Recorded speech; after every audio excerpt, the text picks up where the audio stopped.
Well, happy Tuesday, my friends, and welcome back into another edition of Prime Sports World. And I hope you all are getting ready for having Thanksgiving. A happy Thanksgiving from everybody here at Prime Sports World, as we're just 2 days away from that feeding fest. Thank you very much for joining us. We are currently live on YouTube, Facebook, and on the Huddle Sports Network. You can find that on all of your Roku devices. So continue checking us out, and please like, share, and subscribe to the podcast. I'm, of course, David On Point Huffman, your host, and I'm joined by my very good friend and brother from the Daily Blitz blog, Mr. Christian Simpson. Welcome to the show, my friend. How are you? I'm doing good, man. How you doing? So it's just a terrible 2 again tonight? I think so, man. We got this. It's all right. We don't need nobody else. Yeah, welcome to the true. This is very true. Yeah, we don't got this. We don't need nobody else. But yeah, we're going to talk about week number 12 in Monday Night Football. We're going to preview week number 13 with our predictions, and we're going to do some shameless plugs along the way, aren't we? Oh, you already know, David. You already know. And without further ado, let's talk about week number 12, Monday Night Football. Same stadium, same results. The team in LA falls to the team that ran it down their throats. Baltimore 30-23 over the Los Angeles Chargers.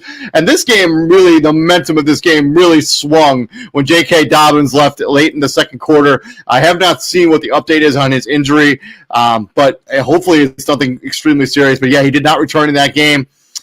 Just tragic because it was on course to win, comeback player of the year. You hate to see a guy get injured with another knee injury after what he's gone through to even get back onto the field.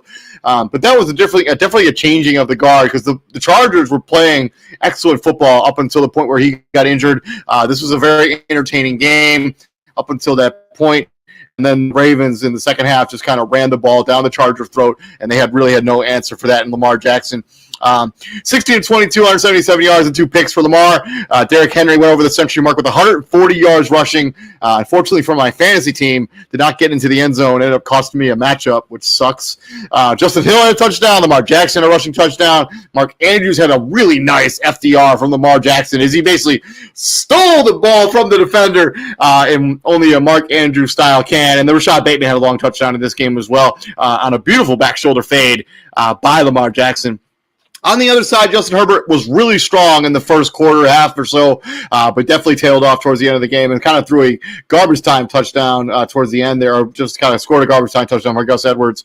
In my opinion, I think they need to change that onside kick rule. I think if it's under 2 minutes and you're down and you score a touchdown, they should change it to that like 4th and 20 or 4th and 15. Give you an opportunity to win that game, but only under 2 minutes. I don't think it should be a rule where you should be able to do that for the entirety of the quarter. I think it's only under 2 minutes. But 21-36 for Justin Herbert, 218 yards. J.K. Dobbins led this team rushing before he left. Justin Herbert had a nice touchdown early in the game, actually his first points of the game. The Gus Bus also had a touchdown. And Ladd McConkey's quietly had a really solid rookie season, 6 for 83 from Ladd McConkey. Yeah, it was definitely a good game. Man, you just see the respect that both Jim and John have for one another. And how could you not love that? Was glad to be able to preview this game, watched it for a little bit. And, the game was really a tale of momentum.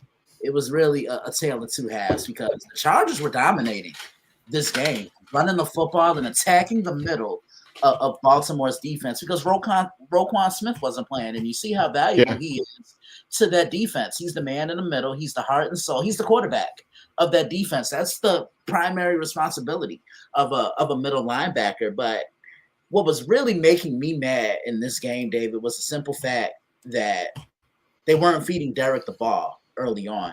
But then look at what happened in the second half. They made adjustments. And what's the one thing I always say on the show, on the site, on Monday Evening Quarterback? Team that adjusts at the half, it comes out swinging in the third quarter, is a team that's normally going to walk away with the win. But look, it's not a coincidence when the Ravens give Derrick Henry the ball, there's not a single team in this league that can beat them.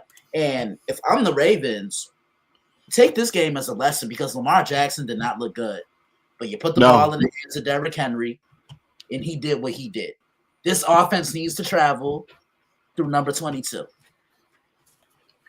Yep. And I think on the Chargers side, I mean, it just kind of goes back to, they had some injuries on their team as well. And the J.K. Dobbins, I really, really hope that's not a serious injury. Like, I hope that's something that doesn't cost him any time at all. Like, I hope he gets to come back next week. He's been one of those really good stories in the National Football League this season. A guy who came back from so many injuries to return and play really well for the Chargers. But I also think that you kind of saw that they really kind of could use like a number one go-to wide receiver. Like they had Quentin Johnson had a terrible drop. He had 5 targets in this game, didn't catch any of them, but had a really bad drop and a momentum-changing play for the Chargers. You get that, you keep the ball, you probably score a touchdown on that play for Quentin Johnson. And we're talking about a totally different game if that happens. I mean, Joshua Palmer had some nice catches, but he didn't really make the big ones that you kind of needed. So I think the Chargers, their running game has been solid, but like if J.K. Dobbins is forced to miss any time, I think they're going to be in trouble. Yeah, I definitely agree with you. But look, all the Chargers can do at this point now, they're 7-4.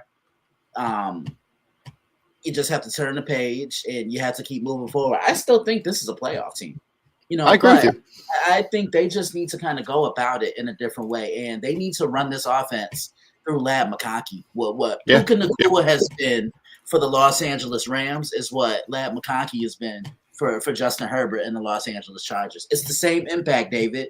The ball hits his hands and good things happen. I agree with you on that totally. But yeah, I mean, good win for the Ravens. Kind of not a great loss for the Los Angeles Chargers, as they try to say the sticking things in the wild card spot in the AFC. But before we get up out of here and move on into week number 13, we got to talk about them game balls. And Christian, I'm going to go first. I'm giving my game ball to Kevontae Turpin, kick returner for the Dallas Cowboys. 4 returns in this game for 179 yards, including that 99-yard touchdown with the spinneroonie as part of the kick return. Kevontae Turpin has just been outstanding for the Dallas Cowboys. And talking about special teams, I mean, that might be the most impressive part of the Dallas Cowboys team with Kevontae Turpin. And I know Brandon Aubrey struggled in this game a little bit, missing 2 field goals, which is unheard of for Brandon Aubrey.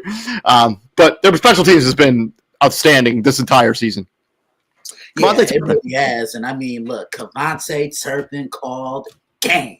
Yeah. Game, baby. G-A-M-E, game. All right, it's my turn now, ain't it, David? It is. You know who I'm going with. Saquon Barkley, I hope. Saquon Barkley. Do we really need to look? I'm going to go down the stat line again. Just listen to how happy I sound when I'm talking about him. Saquon Barkley, 26 carries, 255 yards, and average 10 yards per run. 2 touchdowns, and then he also chimed in 47 yards receiving on 4 receptions. He was targeted 4 times. Saquon had more yards by himself than the New York Giants did as a whole on Sunday against the Tampa Bay Buccaneers. Well done, Saquon, and I honestly think Saquon became the front runner for MVP. And it seems like this is switching week in and week out, David, because after Buffalo beat Kansas City, you and I both said it was Josh Allen. Now, I think it's Saquon, especially if he's on pace to break Eric Dickerson's record, because if he does that, it's his. Yep. Before we move on to week number 13, just a quick message from our sponsor here at the Huddle Sports Network. I'm going to roll this dice again and see if hopefully this works. We got to run this commercial. So, Huddle Sports Network, here we go, baby. Where we're breaking boundaries and redefining podcasting. Broadcasting live on 6 different platforms, we're bringing you the latest in sports like never before. Imagine tuning into real-time discussions, expert analyses, and fan interactions all at your fingertips. Each platform offers a unique experience, whether you're on YouTube, Facebook, or Twitch. We're not just sharing stories, we're creating a community of passionate sports enthusiasts. Join us as we dive deep into the evolution of podcasting, where every episode is a chance to engage, debate, and celebrate the world of sports. This is where your voice matters and the game never stops. Welcome to the Huddle Sports Network, where we're breaking boundaries and redefining podcasting. Broadcasting live on 6 different platforms, we're bringing you the latest in sports like never before, where sports passion meets podcasting brilliance. I'm Mike, the Bear fan, and alongside Bill, the Packer fan, and our buddy Ken Catalone, we're bringing you an incredible lineup of 38 diverse podcasters. Each one brings their unique flavor to the table, covering everything from game analysis to behind-the-scenes stories. Imagine diving deep into the minds of experts who live and breathe football, sharing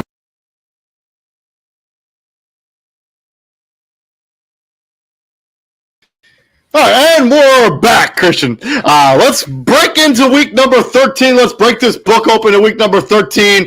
Let's start with Thanksgiving, and also a very happy Thanksgiving from everybody here at Prime Sports World. And I'm going to have to figure out a way to get this commercial to run a little bit better because I don't know exactly what's wrong with it. But Bears-Lions, first in Thanksgiving game, battle in the NFC North. And I think this is actually only the third Bears game, like the NFC North game for the Bears so far this season. They haven't played many games within the division.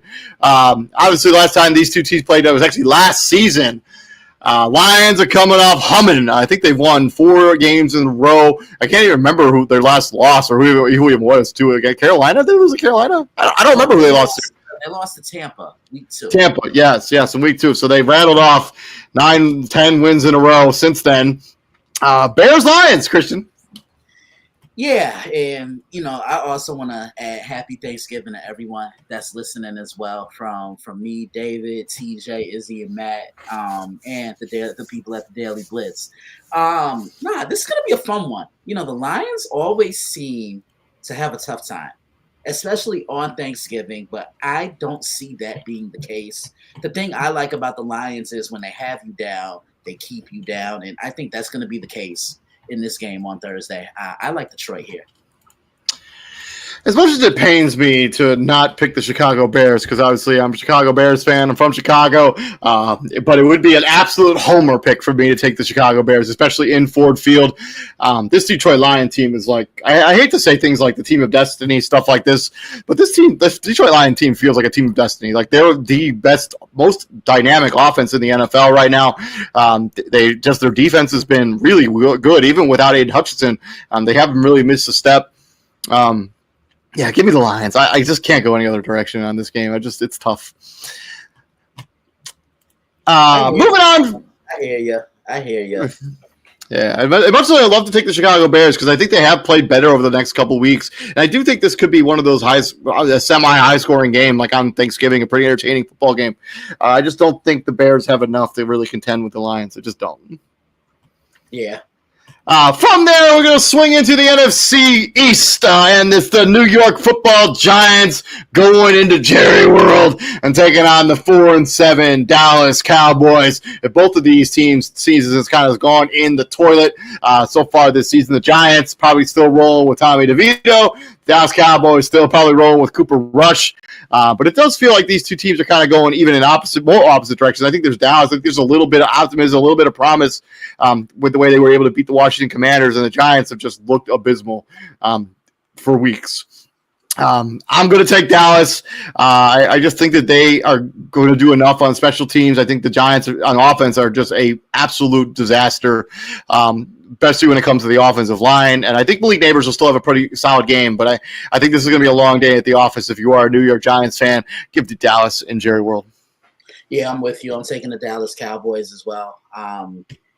Believe it or not, that win against Washington saved their season. Yeah, that's true.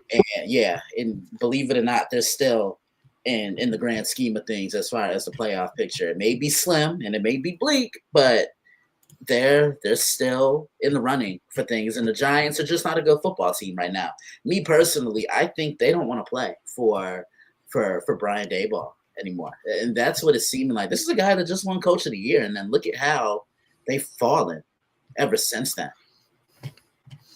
Yeah, I agree with you. I think I think the GM. I think there's going to be a full house clean when this season is finally over for the New York Giants. I think there's the writing's on the wall. I think for Brian Daboll. I think the writing's on the wall for whoever their GM is. I know I looked it up last week, but I can't remember right now. But I think it's going to be a tough day at the office. Yeah, I agree. To the nightcap on Thanksgiving, probably the most entertaining game of the three. We got the 5-4 Miami Dolphins coming in, winning 3 straight games, playing stifling defense, going into Lambeau, taking on the Green Bay Packers, who are on a hot streak of their own. I think they've won 5 of 6 games, going back to their loss to the Detroit Lions earlier this season. They're 8-3. They came off that win against the the San Francisco 49ers. Miami beat the Giants, I think, or the New England Patriots. Sorry. Last time these two teams played was on Christmas Day 2 years ago. And Christian, do you remember who won that game 2 years ago? Green Bay won that game. Correct. The Packers won that game 26-20. That game was in South Beach on Christmas with Santa Claus, but this one is on Thanksgiving. How do you think this one shakes out? Yeah, I mean, you got 2 quarterbacks that got paid during the summer, Tua and then Jordan Love, literally the next day. Miami's been playing great defense, and you really pointed that out yesterday. It's just the way they've been getting after the quarterback, and they're going to need a linebacker to spy Jordan Love. But the Packers are playing with a physical nature, something you haven't seen in quite some time because of Josh Jacobs. And if they continue to feed Josh Jacobs, that's going to make life so much easier for Jordan Love. Miami's going to make Green Bay earn this one, but I like the Packers in a close one. I think this will be the most entertaining game of Thanksgiving. The Packers have won since that loss to Minnesota in week 4. They've won 6 of 7. Their only loss came to the Detroit Lions. And their defense has been absolutely stifling over the last 2 weeks. Obviously they lost that Bear game. They won that Bear game on the blocked field goal, and they stifled that 49ers offense without Brock Purdy and a lot of key weapons there.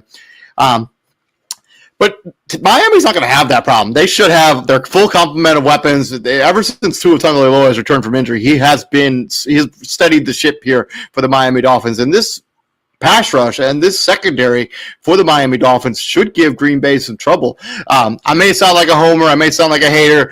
I'm taking the Miami Dolphins. I think there's something going on in Miami with the way this defense plays, with the way they were kind of rallying around Tua Tagovailoa. If this offense can also find its stride, to go with what's going on in the defense. I mean, last season, Tua Tagovailoa led the league in passing yards. I think it was either last season or the season before.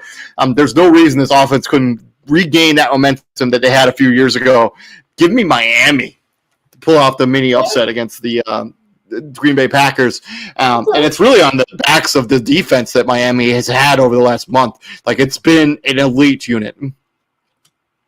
I will say though that this is the best offense that they've played over that stretch. So I guess we'll find out what they're made of in this game, right? Yeah, definitely. From there, we're going to have Black Friday football. And for some reason, the NFL has decided to put this Black Friday game on at 3 o'clock in the afternoon on Friday. If you're going to play a Black Friday game, put it on prime time. It doesn't make any sense whatsoever, to put it at 3 o'clock. Yes, a lot of people are off on Black Friday. Not me, and not many people that work in the media industry. But the Raiders, Chiefs, put it on prime time. What's the difference? Why is it better? You're putting it on prime video anyways. It's not like it's competing against anything else that you're putting on the air. But anyways, Raiders, Chiefs. Last season, I think they played on Black Friday too. And this was a game that was 10-8. No, they played on Christmas Day last year, and the Raiders were the last team to beat the Chiefs before they won out and just won it all for the second. Yeah, so that game was they won that game 10-9, and the Raiders never scored a touchdown in that game or something. But this is a much different Chiefs team and a much different Raiders team for sure. As I'm not sure who the starting quarterback is going to be for the Raiders. Probably Desmond Ridder, as sadly Gardner Minshew's done for the season, and O'Connell's done for the season. I know they signed probably Tim Boyle, knowing how his just continues to stay in the NFL as the backup. But Kansas City in Arrowhead, welcoming the Raiders. Christian. If there were ever a get-right game for the Kansas City Chiefs passing attack, it's this one, because the Raiders secondary has been absolute garbage this year. they've struggled in every aspect of the game. Zone coverage, man coverage, just not being double teaming, putting emphasis on too many guys. I can see DeAndre Swift having a big game. I can see Kelsey having a big game. I'm calling it right now. Patrick Mahomes throws 6 touchdown passes. I like Kansas City. Six? Yes, 6. I'm taking the Kansas City Chiefs, but I do think that I don't think he's throwing 6 touchdown passes. Like, I just don't. I think he's this could be a get right game, but I think 6 touchdown passes. I don't think he's going to need to do that to beat the Raiders. Like, I expect if the Raiders score a touchdown in this game, I'll be legitimately shocked. Yeah, but you know what's also crazy is you see people saying Kansas City's done and they don't scare them. Listen, I made the same mistake last year, and I said that they didn't scare me. And what did they go on to do? Yeah. I ended up eating my words, and the Kansas City Chiefs repeat at Super Bowl. They hoist the Vince Lombardi trophy. From Friday football, let's swing into a more standard Sunday afternoon bout. And we got 2 teams going into a game in Atlanta. Both of these teams neither of them can really afford to lose this matchup. We got the 7-4 Los Angeles Chargers going into the home of the 6-5 Atlanta Falcons. The Chargers, obviously, they lost that game to the Baltimore Ravens on Monday Night Football. The Atlanta Falcons have lost 2 games in a row, and their most recent winning was against the Dallas Cowboys team that was struggling at the time, but they got beat by the Saints, and they got dismantled by the Denver Broncos in Mile High. Maybe some home cooking for the Atlanta Falcons will be just what they asked for. But I talked about this when the fact that Atlanta didn't do something to address their edge rusher and their pass rushing situation is going to be the downfall of this football team. But the Chargers, this offense, this defense can give up points. Christian, how do you think this shakes out? David? A must-win game for really both teams. David. Oh, let's go. Let's go, baby. Let's go, baby. 1, 2, 3. Shameless plug number 1. Yeah, you're absolutely right. This is a must-win game for both teams. The Chargers are as dynamic as any other team in the National Football League because they can do it offensively, but defense travels. And this is a defense. This is a Jim Harbaugh mantra. Dominate the line of scrimmage, let the quarterback kind of control things, and the defense will handle and take care of the rest. Did that in Ann Arbor with Michigan. He did that with the San Francisco 49ers. And the Falcons, they're getting away from getting Bijan Robinson the football. Like, good things happen when Bijan handles the ball. Drake London's having a great year. Darnell Mooney's having a great year. Like, the ball is consistently moving a little bit more fluidly with Kirk Cousins under center. This is going to be a fun game. I can't wait for this one. I preview this on Thanksgiving Day. On the lookout. So the Chargers have gone up against 2 pretty potent offenses in the last 2 weeks, and they've given up big numbers. Their defense is overrated. You could say whatever you want about their defense is overrated. They haven't really had a test, and they won't have it. This is going to be their best test so far. I mean, the last 2 weeks they've gone up against legit offenses in the Bengals and the Ravens, and they've given up 27 points and 30 respectively in both of those 2 games. The Atlanta Falcons have a potent offense. There are times where this offense looks like they're the best offense in the National Football League. But there are other times where this Falcons offense looks very pedestrian. Look for them to run the football. On the other side, I think the Chargers, if J.K. Dobbins is unable to go, I think they lose something to this offense. If he's unable to play again this season, I think their season could fall apart because he has been really the engine that has been behind this offense and the reason that they've been so talented. He's allowed them to shorten games. He's allowed them to just eat yards. And that because of the play of J.K. Dobbins and the defense up to this point, they haven't asked Justin Herbert to really become, go into the phone booth, as CG likes to talk about all the time, and, win games for this Chargers team. They have been comfortable with him doing enough. That won't be enough to beat Atlanta Falcons and an offense that can put up the points the way Atlanta can. I'm taking the Falcons. I think this is going to be I think this could be one of those the Chargers have been a nice story so far this season, but I think the wheels are about to come off for them. They got 3 matchups in a row after this, 4 really, that are pretty tough back to back with the Falcons, Chiefs, Buccaneers, and Broncos. I think they could lose all 4 of those games, and their season could quickly go in the toilet. Give me the Falcons. Okay.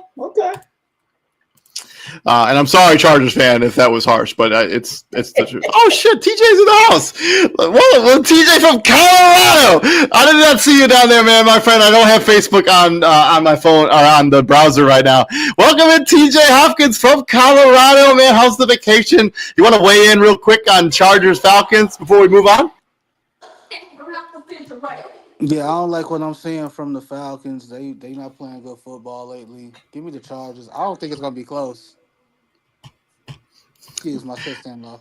You're good, man. You're good. Let's swing for the next matchup. We got the Pittsburgh Steelers at 8-3, coming off that devastating loss to the Cleveland Browns, going into Cincinnati, who coming off their bye, but also had a devastating loss to the Los Angeles Chargers before their bye, as they try to kind of keep the life support on their season.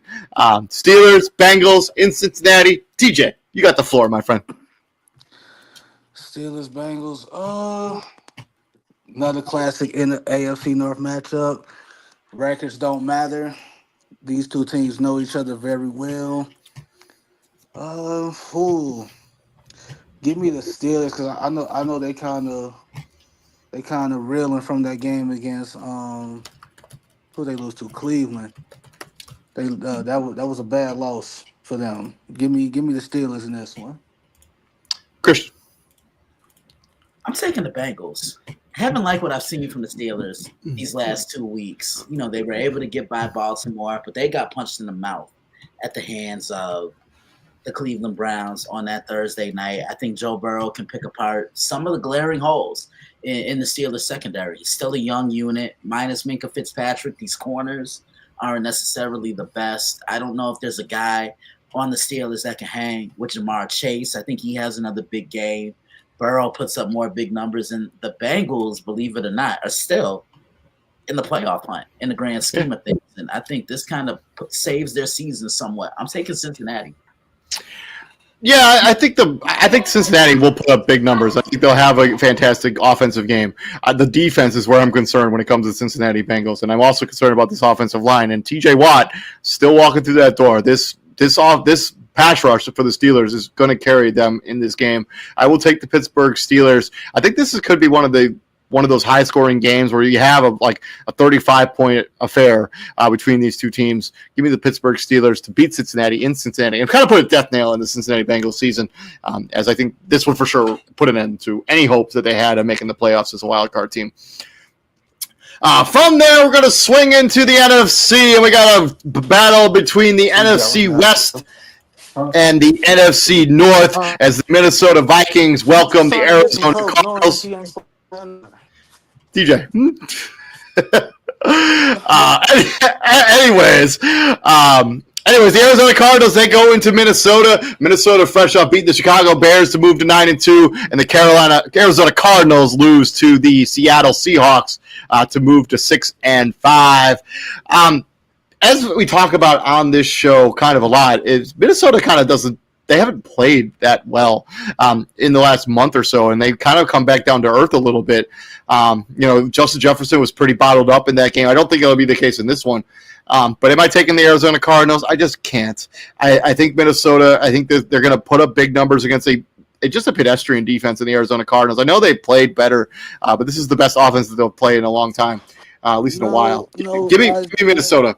I disagree wholeheartedly. I know they're not the same caliber of football team, but the last few weeks, you see how the Chiefs played all them close games and they finally caught up with them and they took an L. The Jags played Minnesota tough. The Bears played them tough. The Titans played them tough. The Titans played them tough. It's gonna come back and it's gonna bite them in the ass, man. And this is still a dangerous Cardinals team. They can put up points with the best of them.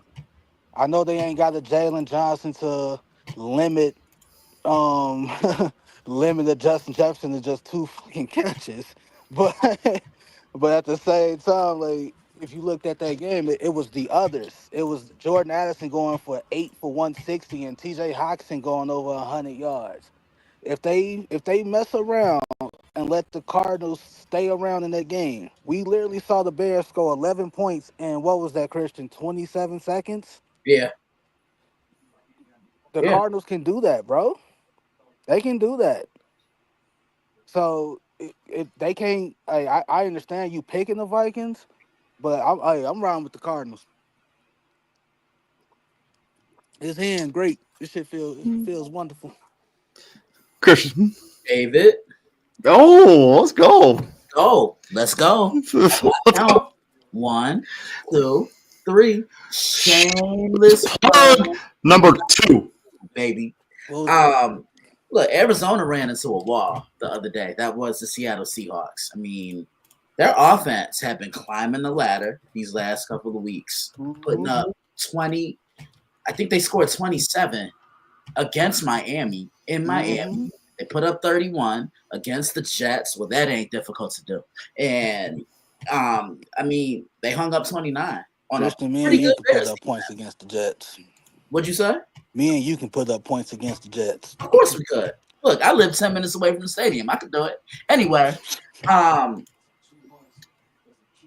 the Cardinals need to establish James Conner in this game. I think he is what's going to be key for Arizona. He's going to be their X factor. And as far as Minnesota, Sam Darnold played the best game that he's played in a while because most importantly, he didn't turn the ball over and he found the other receivers, Jalen Naylor, Jordan Addison, Aaron Jones had a big game, man. This is still a pretty good Vikings defense. I know they've given up some points here and there, but look, when they need to make stops, they do it. I preview this game tomorrow on the site. Be on the lookout.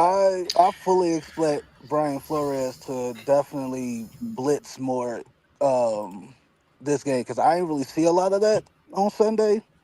Like not like we know Brian Flores can blitz. You feel me? So Yeah, I yeah. fully I fully expect to see that a lot. Moving on from there, let's swing into the AFC. We got a battle between the AFC South and the AFC East as the New England Patriots welcome in the Indianapolis Colts into Foxborough. Last time these two teams played was actually last season, and the Colts squeaked out the 10-6 victory.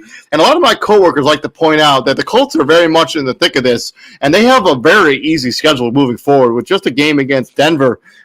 Moving forward, that really should be able to stifle them up. The Colts are just a better team than New England. I know they play hard for Gerard Mayo, but I think the Colts and I think this is going to be one of those games where we see Anthony Richardson play a little bit better than we, especially for sure how we saw him play last week with that completion percentage. But give me the Colts.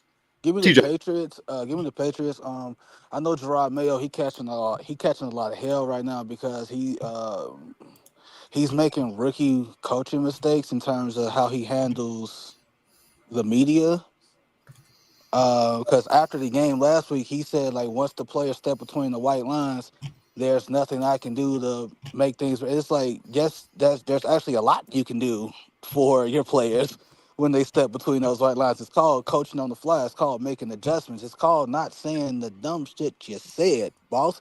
But this is a trap game if I've ever seen one for Anthony Richardson. Like you said it, like bro, like momentum's kind of high for him right now. He's been playing great coming off the bye, not the I bye, mean, he off the did bench.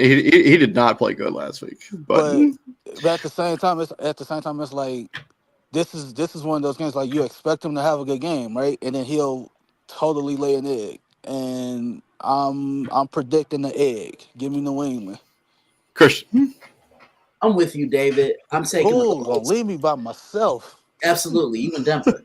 Um, yeah, I'm taking the Colts here. I think Anthony Richardson is just going to make one more play than Drake may. I think this is going to be like a 20-17 type of game. I expect both defenses to be hard hitting, and like you said, the Colts they're just slightly better, and this is a must win for them. Okay. 100%. Yeah, this is 100% a must win. They want to keep. They want to have any hopes of making the playoffs. They got to win Well, this game. hey, I can sum up the next game. Seahawks, sweep it. Next, Titans, I can sweep Titans and Commanders. Hold Sweep it. on. Okay. Oh, all right. See, even on vacation, he beat it. Yeah. I'm supposed to stop being ignorant because I'm on vacation. Absolutely. Where they say that Let's at? just run through it real quick. 6-5 Seattle Seahawks going into MetLife Stadium and taking Aaron Rodgers and the New York Jets. The Jets are obviously coming off their bye. Seattle just beat Arizona for a really quality win within the division. Last time these two teams played was actually last year on New Year's Day. Christian, do you remember who won that game on New Year's Day last year? Seattle. Seattle did win that one, 23-6. I think it shakes out in 2024. I know this is a game Gino wants. Seattle is about to put the nail in the coffin. Night, Jets. I like the Seahawks in this one. I'm just not liking anything that the Jets are doing right now. Really can't get that push up front to run the football. And Mike McDonald's going to have this defense ready to play. They're going to throw a lot of different looks at Aaron Rodgers. Yeah. And we already know what TJ's going with. I'm also taking the Seattle Seahawks to sweep this game. Moving on from there, staying in the early afternoon window, we got the 3-8 Tennessee Titans fresh off beating the Houston Texans, going into Washington and into Northwest Stadium, taking on the 7-5 Washington Commanders, who have lost 2 games in a row and basically sold their soul for that Hail Mary victory against the Chicago Bears because they've lost 2 games or 3 games, I think, since that Hail Mary. Last time these two teams played was October 9th, 2022. Tennessee Titans edged out the Washington Commanders 21-17. I do not think that's going to be the case here. I think this will be a get-right game for the Washington Commanders after struggling for the last few weeks off that Chicago Bears victory. Give me the Commanders to get right in this game and beat the Titans at home. And we already know what TJ's doing in this game, so Christian. The Titans defense is going to make life tough for Jaden Daniels. No Snead. No L'Jarius Snead. Just throwing it out there. Okay, but they can still get home and rush the passer. The Commanders win this game, but they're going to have to earn it. Tennessee's just not going to lay down. Yeah, Tennessee quietly has like the third best defense in terms of yards per game allowed in the NFL this season. Like they like if their offense was any good at all, they would be like the best team, like one of the better teams in the AFC. Yeah, it's crazy because it's crazy because I was listening to the herd on the way home from the Nuggets game last night. Why would you do that? It was just something to listen to, bro. Don't do that. But anyway, he said that it's only he said it was only 2 teams that really are going at the quarterback in this draft, and we already know for sure it's the Giants and it's the Raiders. And then me and my brother we talking we Seattle could. I said could. That don't mean they will. Seattle could. The Rams could. The Tennessee Titans absolutely could because Will Levis is just like Colin Cowherd is like Will Levis could get. He should get another year, and I'm like, why? Like why? Like how? Like what are you gonna do to make Will Levis's life better? Like, are you gonna hire the right people? Are you gonna what are you potentially gonna do? If you're the Tennessee Titans, like what are we doing? What's the plan here? I think if you're the Commanders, obviously you cannot take this team lightly. You can't take any NFL team lightly. Any given Sunday exists for a reason, right, David? Yeah, 100%. You did that a little bit against the Dallas Cowboys last week, and you paid for it. And you paid for it heavily. Yeah. And I don't know. Like I think Washington. I think that's kind of like the Cliff Kingsbury issue that people had. Like he'll start off great, right, and then tape gets out, and people pay attention, and it's like, oh, all we gotta do is this, because that Cowboy game, it's like they sped Jaden Daniels up a lot. It's like, hey, we're blitzing, and then they'll drop back and he'll rush the throw. And you saw what happened. I'm taking the Commanders to win, but it's like Christian said, bro. Like they gotta earn it. They gonna have to earn this one. Moving on from there, the final game in the late afternoon windows. We kind of move through these games a little bit quicker now. Houston Texans going into Duval County and taking on the Jacksonville Jaguars. Mac Jones still starting for the Jaguars at 2-9. Houston coming off that loss to the Tennessee. I think he's done for the year. I don't think he plays again this season. Houston coming off the loss to Tennessee. Hold on, let me look it up. But anyways, I'm taking the Texans. Anyone else? I'm taking the Jags. I do not like what I'm seeing from from CJ Stroud. He's already doubled one more interception. He's doubled up Trevor his. Lawrence returned to practice. He will play in this game. All right, I'm taking the Jags. I have not liked what I've seen from CJ Stroud. One more interception and he doubles up his interception total from a year ago. I understand it's harder. There's tape out now, but yeah, give give me the Jags to win this one. Christian. I'm gonna take Houston, but I'm by my Dandy again. Y'all don't love me like y'all say y'all do. yeah, because your ass is I'm gonna take Houston, but Jacksonville's gonna play them tough. I almost wanted to side with the guy in Denver, but I'm not going to.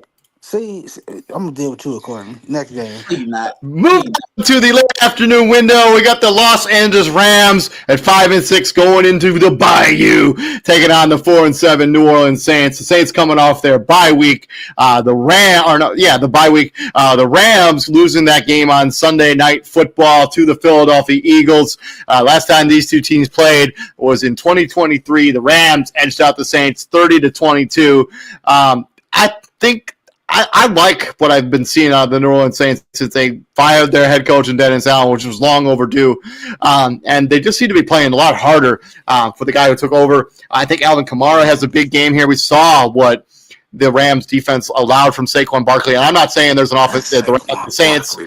The Saints. I'm not saying Alvin Kamara is Saquon Barkley. I'm also not saying that their offensive line is good as the Philadelphia Eagles offensive line.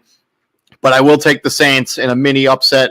I just like the fight that they've been playing with over the last couple of weeks. And they get a bye week. They get to be rest. Los Angeles Rams still dealing with some injuries here and there, and their offensive line hasn't been all that good. Give me the Saints. Christian. David, I'm with you. I'm taking the Saints as well in a mini upset. They're at home. I think this offense can hang with the Los Angeles Rams, and I think we're going to see that Saints escape with the victory. I guess today's episode should just be called TJ Baez. Damn me, give me the Rams. I'm taking the trifecta. I'm predicting the trifecta. I'm saying Kyron scores, Puka scores, Cooper Kupp scores. From there, we're going to swing into the NFC South, and we got the 5-6 Tampa Bay Buccaneers coming off dismantling Christian's New York Football Giants, going into Charlotte and taking on the Carolina Panthers. Obviously, they just lost to the Kansas City Chiefs. TJ. Buccaneers. Christian. I'm taking Tampa, but I know this is one that Dave Canales is going to have his men ready to play. Because remember, he used to coach on Tampa's coaching staff, so he knows a lot of what it is they want to run. But Panthers play hard, but Tampa's just a better team. Exactly. I'm going to agree with you, both of y'all. I'm taking the Tampa Bay Buccaneers. And then from what in my opinion, is the game of the week, as we have the two best running backs, maybe the year, the two best running backs in the NFL currently going head-to-head with Saquon Barkley and the 9-2 Philadelphia Eagles, fresh off winning 7 in a row, going into Baltimore and taking on King Henry and the 8-4 Ravens, who just got off the schneid after losing 2 games in a row, and now they welcome in the Philadelphia Eagles. And Christian, let's hear it, baby. Let's go. Let's TJ. I need you. Let's go. 1, 2, 3. Shameless plug number 3, baby. Birds flying high, you know how I feel. Sun in the sky, you know how I feel.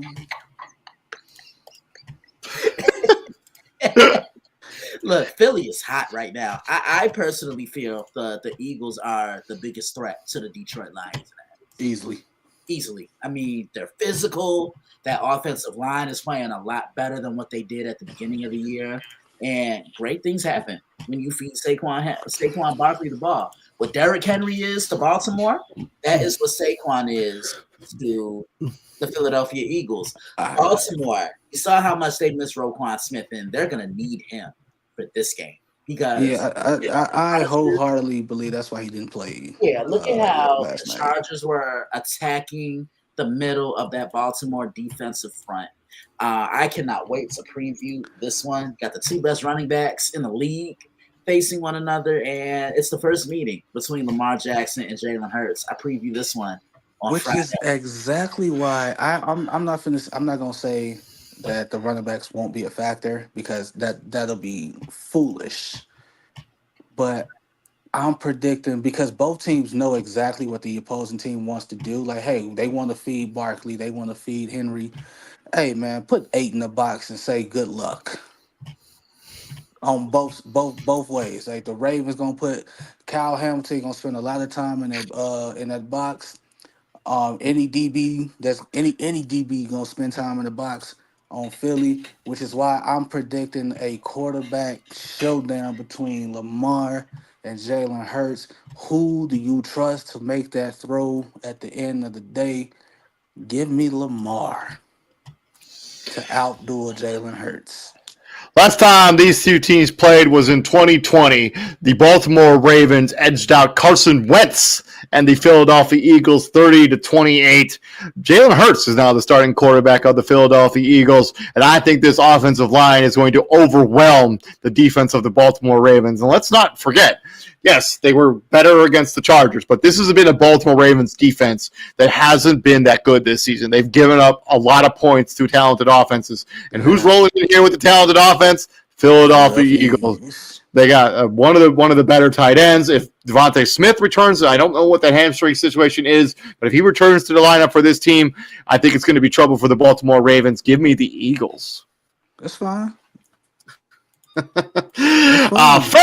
Sunday Night Football and what should have been a potential preview of the Super Bowl potentially has become maybe not so much with the San Francisco 49ers limping into this game. I have not seen what Brock Purdy's status is. I have not seen what Nick Bosa's status is for this game on Sunday. 5-6 San Fran coming off that loss to the Green Bay Packers. Buffalo coming in. Actually, San Fran's lost 2 in a row. Seattle and then the Green Bay. Buffalo coming off the bye after that winning against the Kansas City Chiefs. Last time these two teams played was actually 4 years ago in 2020. Buffalo edged out San Fran 34-24. I think the result's going to be very similar in this game, especially since this is in Orchard Park, the home of the Buffalo Bills. I think San Francisco, they're just going in the wrong direction. They're banged up, and they're not going to get any healthier as the season goes on. This is going to be a season where, if TJ kind of talked about Kyle Shanahan being on the hot seat, if this season continues to go south for the San Francisco 49ers and their schedule only gets tougher from here, not easier, this is going to be I think this is going to be Kyle Shanahan. Give me Buffalo. He constantly gets a pass, man. These kids are gonna be the death of me. But he constantly gets a pass, but it's always something like this player gets hurt, and they just don't have injuries. It's not just one guy. It's 4 or 5 guys, and they're not just guys. These are key dudes. Like, you've missed McCaffrey for most of the season now. Trent Williams has been banged up. Now Nick Bosa's out. Now Brock Purdy's hurt again, and this is like, oh my god. God damn. Hey, Buffalo should win this one. I ain't gonna say easy, but they should win it. Joe Brady. Get ready for them interviews that's coming, bro. Yeah, Chicago. Christian. Sorry, that was something in my throat. Chicago. Okay. Yeah, Say it again. Yeah, okay. Christian. This is gonna be a snow game. Like, they're forecasting this to be a snowstorm. I just don't like the direction that the 49ers are going in right now. They're too banged up. They're soft. Look at how Josh Jacobs ran into the teeth of that defense and kicked them in the mouth. We always say it. Even David quoted it yesterday. David, can you say it for me? The bully don't like to get bullied. That's right. TJ, you want to say it too? The bully don't like to get bullied. What else? I like Buffalo in this one. I like the Bills in this one. They're rolling right now. Real quick. A moment of silence. Okay, we good. Time to pour that drink. Moving on to Monday Night Football. We got the 3-8 Cleveland Browns going into Mile High Stadium and taking on the Denver Broncos. Both of these teams coming off taking a W in week number 12. Denver in impressive fashion over the Las Vegas Raiders, and Cleveland pulling the rabbit out of the hat in that snow game against the Pittsburgh Steelers on Thursday Night Football. Last time these two teams played was actually last season, almost to the date, actually. Actually, they played a year ago exactly today. Denver won that game 29-12. Christian, how do you think this version shakes out in 2024? I like Denver. I just like what I'm seeing from Bo Nix. He's playing with more control. He's playing with more patience. That defense, they're going to get after Jameis Winston. I think they pick him off at least once. Twice. Or that. This is Bo Nix, in my opinion.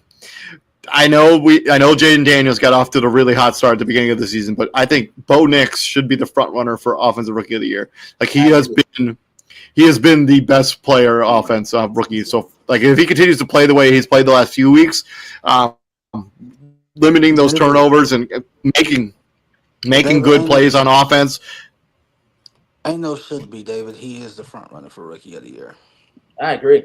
He is the. I think there's still that conversation around Jaden Daniels where they're kind of caught up in what he did earlier this season with the completion percentage, and I think people still would consider him the front runner. I don't like as we go through the season. I think it'll become more and more apparent that Bo Nix should be the guy. But I think right now, if you were to ask people who the Offensive Rookie of the Year is, a lot of people would still say Jaden Daniels. But give me Denver, TJ. Give me Denver, and like I said, I think they get J-Mo twice. I think Bo Nix. I'm gonna go 235 and 2 tutties for Bo Nix. I can get behind that. I really am anxious to see what Jameis is gonna do. This mother, and I'm disrespectful. But thank you very much for joining us here at Prime Sports World. This has been our Week 12 Monday Night Football recap, Week 3 preview and predictions. We are currently live on YouTube, Facebook, and then we are on the Huddle Sports Network. You can find that on your Roku device. So please like, share, and subscribe to the podcast as we are running our Fantasy Football Weekly show. I believe tomorrow or on Thursday. Just keep an eye out for all that content. And as we talked about at the very beginning of this show, have a very nice Thanksgiving for everybody here at Prime Sports World and from the Daily Blitz.blog. Have a happy and a healthy Thanksgiving. TJ already bounced, but TJ, you have fun in Colorado, my friend. It looks like you're having a good time. And Christian, what do we do here at the Prime, my friend? We bring the heat, baby. Yes, sir. And we'll be back here tomorrow with Fantasy Football Weekly. Christian will be back here on Friday with College Football Showdown, as we got a lot to discuss when it comes to college football after the results of this past weekend, where it seemed like everybody who mattered lost. So, Yeah. I mean, this is going to be I always call the month of November for college football Statement November. And look, Alabama got punched in the mouth, which I know Izzy is going to have a lot to say. Got 2 great games coming up. I previewed one of them today, South Carolina and Clemson. Then I'm going to give you a little preview, another shameless plug. Texas A&M. That's where College Game Day is going to be. But yeah, we are in the crunch of the football season. 100%. We'll be back here tomorrow. You guys all stay safe. If we don't see you, have a good Thanksgiving. Christian, see you later, man. Have a good night, my friend. My man.